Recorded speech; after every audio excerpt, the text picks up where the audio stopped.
Welcome to the Home Care Strategy Lab. I am your host, Miriam Allred, and we are live at the Home Care Innovation Forum in Palm Springs, California. And I am here with my sponsor, Phoebe. We've got Corey Grissom, the head of sales at Phoebe. Corey, welcome to the show. Awesome. Thanks for having me this morning.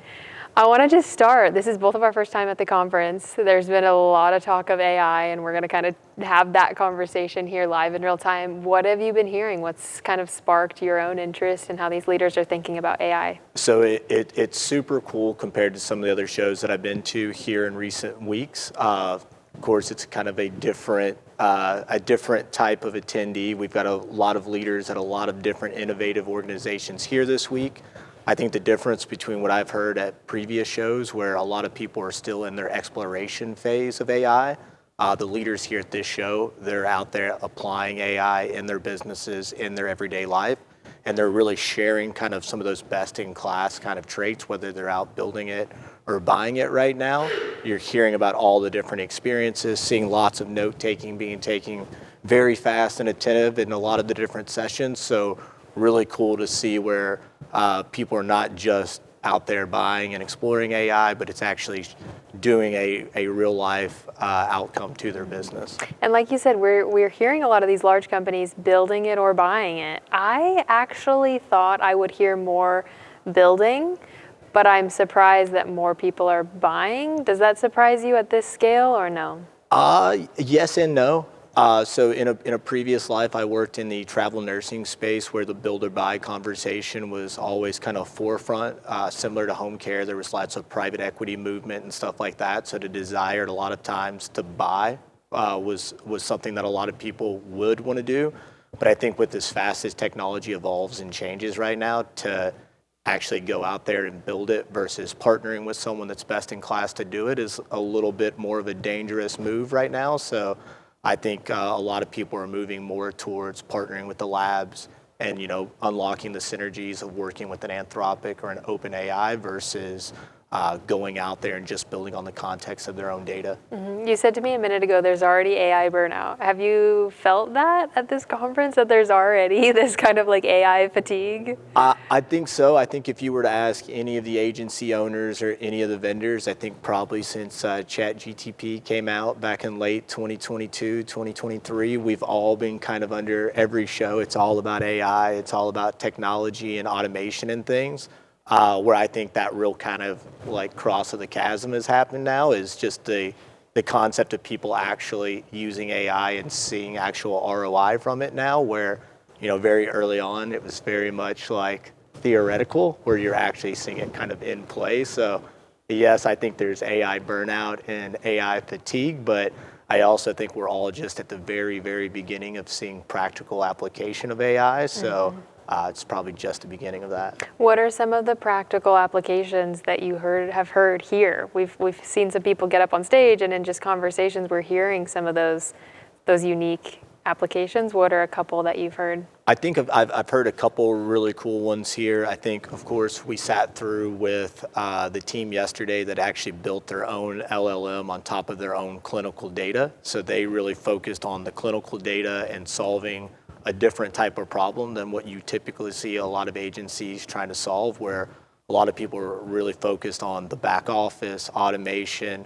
I think there's been some really cool technologies here that are focusing on intake of new clients and how do you make that more of a frictionless process. At Phoebe, we're really focused on the scheduling part and really unlocking the scheduler to allow them to focus on being more human in a human-driven business versus just kind of being a cog of the wheel, always doing kind of the laborious task of the calls and the emails. So I think there's a lot of really interesting use cases that we heard here on stage from a lot of different groups. And I think a lot of them are really kind of on the money, where AI is really starting to change what the org chart at a lot of different organizations look like, whether you're a small agency in SMB with 3 to 5 employees, or you're a large agency with hundreds of native employees. Everyone's applying technology a little bit different right now within that use case. So super exciting to see them all kind of solve their different headaches with it. That was one of the interesting questions that I heard. I think you were in that session as well. Someone asked about, are we creating AI generalists or AI specialists as we reconfigure the org chart, the role and responsibilities of the scheduler, of everyone in the office is kind of changing. And as we remove some of the manual tasks, the manual burden, that is like kind of fundamentally changing these roles. And so because they have more time, are they becoming more generalists in that they're doing more a variety of tasks because we're taking away the manual burden? So what's your take on that? Are we creating more generalist office roles? So I think it goes back to the humans being more human role. I think right now, I don't think that anyone out there has fully unlocked a scheduler where they do not schedule anymore. But where we're seeing people get unlocked is the ability to, not do the dead end phone calls, not do the dead end text messages. They're less worried about, a ball dropping because they didn't follow up with a client to close the loop on a changed schedule. They're more focused on, talking to more clients around intake, talking to new caregivers, getting them acclimated to a new case study or new case and things like that versus the back and forth of nailing a call out and things like that. So I think it allows them to be more broad, but to actually, I would say to be more experienced and more skilled in what it is that they're doing versus it just being a quick transactional touch. It can actually be more of value-based care where they're actually spending a lot more time focused on the caregiver experience or the client experience versus just a fire drill that a lot of agencies deal with from the moment a call out comes into the morning to, the time that they're now looking to catch up at the end of the day because, they spent a lot of their time just backfilling for what they thought they already had. Yeah, so let's talk about a couple of Phoebe use cases. I want to talk about some of the most common scenarios that we see in a home care office regarding scheduling. One, though, that you told me yesterday that I thought was interesting, an agency going from 0 to 1 scheduler. Totally.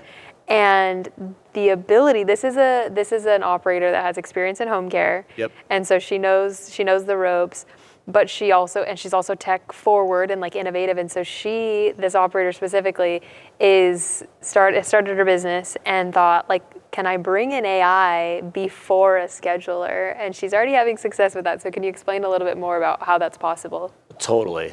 So it kind of comes down to like, kind of the business model within a lot of franchises or small businesses. You're an owner operator at the beginning, you're scheduling, you're doing client intake, you're doing HR, you're doing payroll, you're doing it all, right?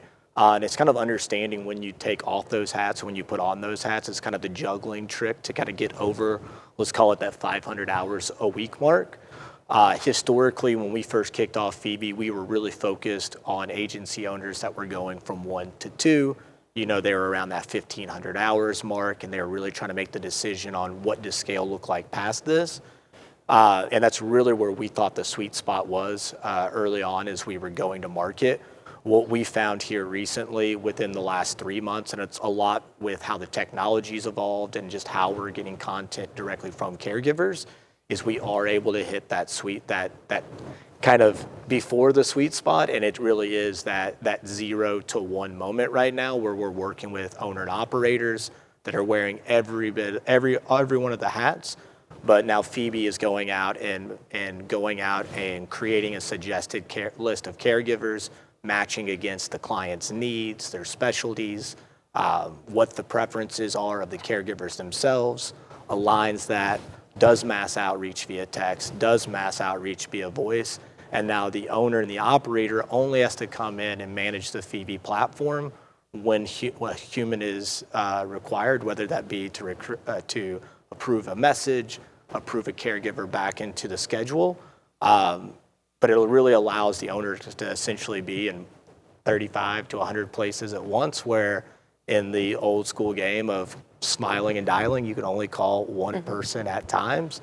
And it really helps remove the operational bottlenecks of just running a call out. Like we talk to most agency owners, they'll tell us that a call out will take them 45 minutes to an hour to solve just on that direct level. But then there's the fallout of the things that they didn't do during that time. We're seeing right now that Phoebe can text to run the full length of an average call out in about 12 minutes and find an eligible caregiver to do that role. So we're literally just handing time right back to those small owner and operators so they can focus on value-based service, quality of care, and then also focus on growth and new business development versus being stuck on the phone or replying back to a text, telling somebody where the directions are or where the gate code is. Phoebe can handle a lot of those different things on their behalf and allow them to operate on their business. And call-outs is like the urgent need that everyone's trying to solve, but also just think of open shifts in general. I've talked to even some of your customers that have, and it's common in home care for schedulers to be thinking of like kind of a 7 to 14 day schedule, you know, filling shifts and getting the calendar in a solid place for kind of 7 to 14 days. But now with the ability to fill shifts being so seamless and easy, a lot of these schedulers are already looking, you know, 30 days out. And what home care company doesn't want to have a 30-day schedule that is accurate and steady and consistent? That's good for the clients and the caregivers and the office staff. And so now this ability to get out of reactive mode and just be focused on like 7 to 14 days, it's like, let's build schedules out, you know, a month in advance. And of course there will be call outs, of course there'll be flux, but having that kind of base of 30 days is huge. Yeah, and being able to manage that exception is just going back to the example of the human being able to be more human. They're now being proactive where, hey, the Phoebe platform has already went out and found a caregiver for the next 6 weeks for this particular case. They're no longer worrying about that unless there's an issue. And then at that point, Phoebe will go in and backfill any of those shifts as they come in, monitor their missed clock-ins and clock-outs as well, so they're not sitting on their Access Care or WellSky environment waiting for a caregiver's name to turn red to find out that they may potentially have, you know, a gap in coverage or a potential call-out. So it's really crazy to give back the schedulers and give back the care coordinators even that bit of sanity where they don't feel like they're just constantly monitoring for a bat signal when something goes wrong. So we kind of talked about like 0 schedulers to 1 scheduler. You mentioned there's all these transition points, 1 scheduler to 2 schedulers. That's where we see a lot of agencies struggle. Like they're at that 1,500 to 2,000 hours and they've got 1 scheduler and they want to bring in another one, but then like how do they bring in another when anticipating hours? What does that mean for the existing scheduler? Like the 1 to 2 is really tricky. Talk about, I guess, a little bit more of what you've seen with agencies going from 1 scheduler to 2 or going from 1 scheduler with Phoebe then to 2, like that threshold. What are you seeing? So it's super interesting because, of course, in this case, there's also an incumbent scheduler that's already there, that's already, you know, fundamental to the way that they're running their business right now. We found at Phoebe that a big part of it is the change order as well. It's not just the technology. Being able to mass text, mass call, and get all that data back seamlessly is great, but you really need buy-in at the desk level to really make it something awesome. So, to your point, we've spoke to agency owners that are at that point, and they're either thinking about additional hire or they're wondering, hey, can we get more out of the current person, and where is their potential kind of burnout point? Which you never want to push past that certain point. So we've seen very interesting use cases where agency owners have also been in just absolute hyper growth mode and decided to bring on a Phoebe versus bringing on a second scheduler as they're going through their growth mode. We've got an example of a franchise owner that owns 4 locations just south of me in Southwest Florida. They were in this situation where they were thinking about, do they bring on a second person? They had just purchased the rights to 2 additional territories. So they were going from 2 offices to 4 offices. And we're trying to decide do we hire a scheduler that's going to run these 2 new offices and they just start their new book? Does our current scheduler put some of their bandwidth into these 2 new locations? What they decided to do was bet on their rock star, bet on their person that was really good at systems, had a lot of the tribal knowledge up top on, you know, the availabilities of caregivers, their preferences, where they would want to go. We partnered that really strong scheduler with 1 Phoebe environment. They have now, I think they're close to 3xing their total business from the time in which they first started with us back in November of 2025. They're looking at bringing on a second scheduler now, but they're doing this at more of that point in which you're normally at 2 or 3 schedulers and you're thinking about bringing on your fourth or fifth. They're doing that at a much different time, at a much different rate, and they've done that at the cost of half the cost of a normal OTE in most areas. I think the thing that gets me most excited is the memory component. And so second to probably the caregivers, the second highest turnover is in the scheduler role. Yep. And so inevitably you're going to lose good schedulers and bad schedulers, and they walk out the door with a ton of information, qualitative information that lives in their brains about the clients and the caregivers. But with Phoebe, everything is coming through text and phone. There's all of this information, ambiguous availability, matching preferences, schedules, like all of that information is coming through these different channels. But now with AI, we're able to capture all of that, and then AI can store that memory. And so even when you lose a scheduler, I talked to an agency that said, they had a scheduler, they were going to replace a scheduler, and the new scheduler was going to walk in and have access to all of the memory from Phoebe. And it's like, that is where this gets really powerful, and that when you have people leave, that all of that information doesn't walk out the door with them. It's all stored, and AI has the ability to store all of this memory. Totally. And the way that we've designed ours, it's not a black box experience where you're wondering hey, what context is Phoebe recommending off of? Where's this context coming from? With our system, you can go in there, you could see the context and the assumptions that Phoebe's made around caregivers based on their confirmations of shifts, how responsive are they, but down to things like their allergies, different things they like to do on their shift and they may not like to do on their shift. Let's say they're tired and they're not wanting to do a lot of heavy lifting. They can tell Phoebe that, and Phoebe will find a job out there where they're not doing transfers or not having to do a Hoyer lift on that day. But it's to your point, it's really cool how fast that memory builds on itself. We have agencies that are setting up our overnight inbound call agent right now, and they're doing that within a month to 2 months of going live on the Phoebe platform, because the memory can build on itself so quickly now, where 6 months ago that would have just been a wild idea to have essentially a machine answering all of your phone calls, doing triage in real time. But it's reducing your need to have an on-call service. It's reducing your need to bring on, an additional staff member that's only focused on call-outs and stuff during the day, because Phoebe not only learns from the information that's in the HR, but is also, to your point, learning from what does Sally and Jim tell Phoebe on the phone. And Phoebe remembers that, just like your top-notch scheduler that's building rapport, that remembers anniversaries, that remembers school graduations and things like that, and is constantly balancing all of that chaos. Phoebe does that in the background along with a scheduler. And it really kind of leans into our ethos, where we believe Phoebe is an optimizer and a multiplier of people, not a replacement of people. We're very much in the people industry. And we believe that the Phoebe platform is built to allow a scheduler or a care coordinator to really become an orchestrator and operator at the desk level, versus just being replaced by a machine in this case. And I think a lot of owners are excited about AI and optimistic, and the stickiness. Where this gets challenging is actually the implementation with the office team. And so schedulers, care coordinators, have you found resistance once you get through the owner and then you're actually working with these office teams? Do you feel like there's resistance from that demographic, or 100%? Okay. And I think that's where we're doing a really good job on the success level.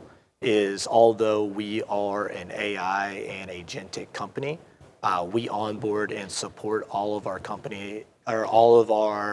products with real live people who have experience in the industry, have experience in software, that support all of our clients with a very white glove approach from the time that they're onboarded all the way through just how they give us feedback on the product. Me and our head of growth, Dave, always joke that anytime we're showing Phoebe, it's the ugliest Phoebe is ever going to be, from a memory context, from the generative AI of Phoebe's voice, to the features in the platform. Like literally when we're showing it to prospects and clients, there's normally something new almost every day to show, which is super exciting.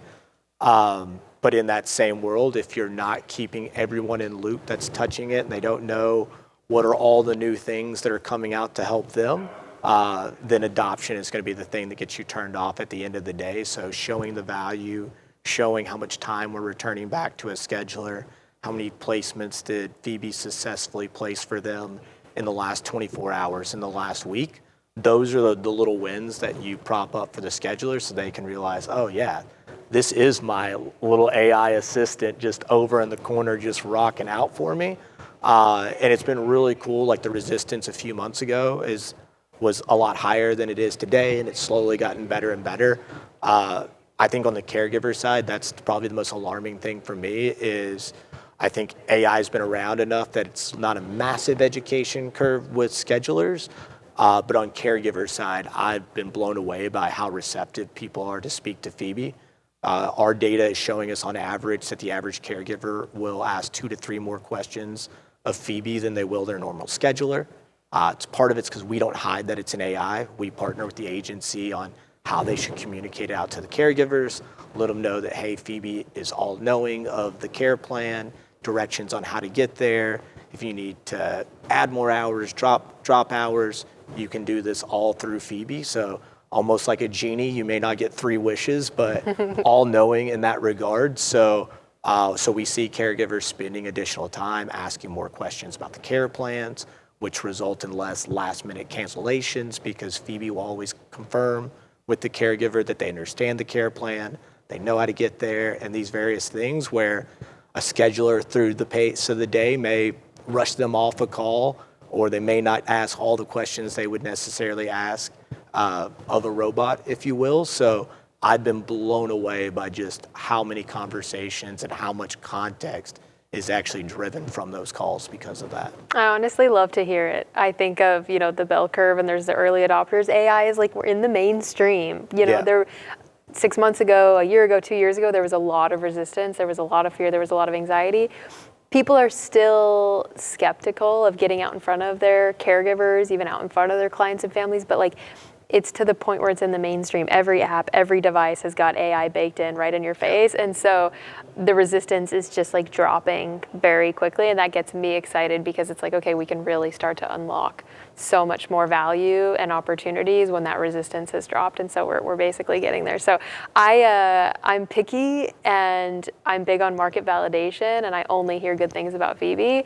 Obviously, you guys are still building and still early stage, and this is all just taking flight. But I think people are on the boat and they're excited and they're utilizing this technology, and this is just the beginning, and it's really exciting to see where it's going. So Corey, thanks for joining me. This has been a great conversation. If people want to learn more about Phoebe, they're an open book on what they're building and how they're thinking about things, and it's great to just bounce ideas off of these technology companies. So I highly recommend that. So thanks, Corey. Awesome. Thank you for having us today. Absolutely. Perfect.